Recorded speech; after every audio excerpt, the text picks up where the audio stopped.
किसी समय की बात है। आर्यपुरा नामक एक समृद्ध राज्य था, जहां एक बुद्धिमान और दयालु राजा, राजा हर्षवर्धन का शासन था। राजा अपनी करुणा और न्यायप्रियता के लिए पूरे राज्य में प्रसिद्ध थे। हर महीने वे अपने भव्य महल को छोड़कर गांवों का दौरा करते थे, ताकि अपने लोगों की समस्याओं को समझ सकें। एक दिन जब राजा सुंदरपुर गांव में गए, तो उन्होंने एक अजीब सन्नाटा देखा।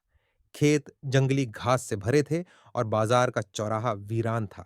हैरान होकर उन्होंने गांव वालों से पुकारा, क्या बात है मेरे प्रिय लोग? एक बुजुर्ग किसान विष्णु आगे बढ़े और गहरा झुककर प्रणाम किया। महाराज, हम एक भयंकर समस्या से ग्रस्त हैं। एक बड़ा झुंड जंगली हाथियों का हर रात हमारे खेतों पर हमला करता है और हमारी फसलें नष्ट कर देता है। हम इन विशाल जीवों के सामने बेबस हैं। राजा हर्षवर्धन ने चिंता में माथा सिकोड़ा। यह कब से हो रहा है? 1 महीने से अधिक हो गया महाराज, विष्णु ने उत्तर दिया। हमने सब कुछ करने की कोशिश की है, पुतले, अलाव और यहां तक कि रात की पहरेदारी, लेकिन कुछ भी काम नहीं आया। राजा ने कुछ क्षण सोचा। गांव के बुजुर्गों को बुलाओ, हम एक समाधान पर चर्चा करेंगे। जैसे ही सूरज क्षितिज के नीचे डूबा, राजा और गांव के बुजुर्ग मुख्य हॉल में इकट्ठे हुए। कमरे में चिंतित बड़बड़ाहट थी, जब तक कि राजा ने हाथ उठाकर सबको चुप नहीं किया। हमें इस समस्या को बुद्धिमानी और करुणा के साथ सुलझाना होगा, राजा हर्षवर्धन ने शुरू किया। ये हाथी भी हमारी भूमि का हिस्सा है। हमें अपनी फसलों और हाथियों दोनों की रक्षा करने का तरीका खोजना होगा। एक बुजुर्ग महिला सीता बोली, महाराज, एक प्राचीन अर्ष के बारे में एक कथा है जो जंगल में रहते हैं। कहा जाता है कि वे जानवरों से बात कर सकते हैं। शायद वे हमारी मदद कर सकते हैं। राजा ने सिर हिलाया। ठीक है, सूरज की पहली किरण के साथ हम इस अर्श की खोज में निकलेंगे। अगली सुबह राजा, विष्णु और कुछ अन्य गांव वाले घने जंगल की ओर चल पड़े। उन्होंने घंटों तक यात्रा की। रास्ता और कठिन होता गया। जब उम्मीद टूटने लगी, तो वे एक छोटे से मैदान में पहुंचे जहां एक प्राचीन तपस्वी ध्यान में बैठे थे। नमस्कार बुद्धिमान ऋषि, राजा ने सम्मान पूर्वक झुककर कहा। हम एक अत्यंत जरूरी मामले पर आपकी सलाह लेने आए हैं। ऋषि ने धीरे धीरे अपनी आंखें खोलीं और मुस्कुराए। बोलो, मैं सुनूंगा। राजा हर्षवर्धन ने सुंदरपुर की कठिनाई, हाथियों द्वारा हुई तबाही और गांव वालों की निराशा का वर्णन किया। आर्ष ने थॉटफुली सिर हिलाया। हाथी कोई नुकसान नहीं पहुंचाना चाहते।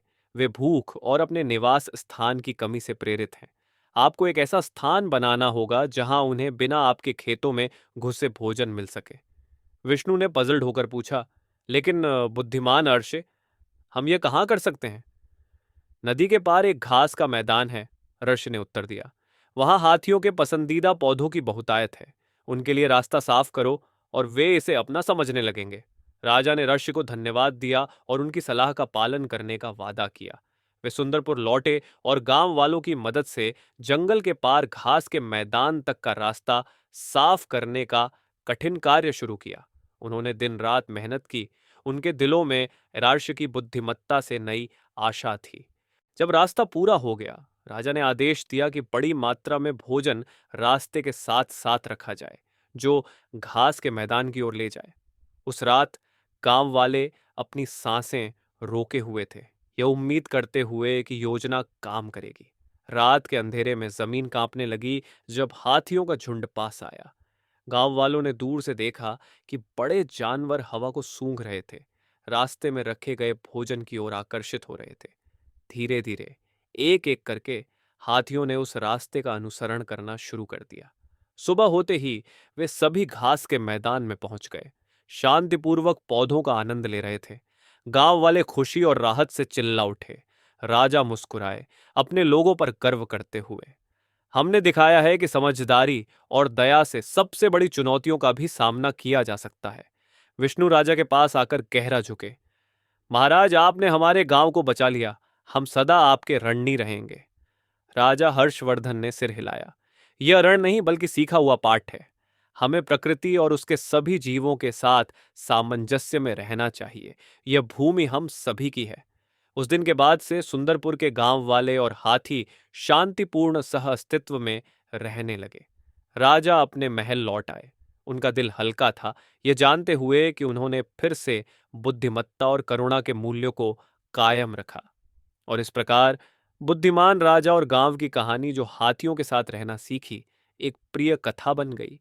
पीढ़ी दर पीढ़ी सुनाई जाती रही, समझदारी की शक्ति और मानव और प्रकृति के बीच के स्थायी बंधन की गवाही देती रही।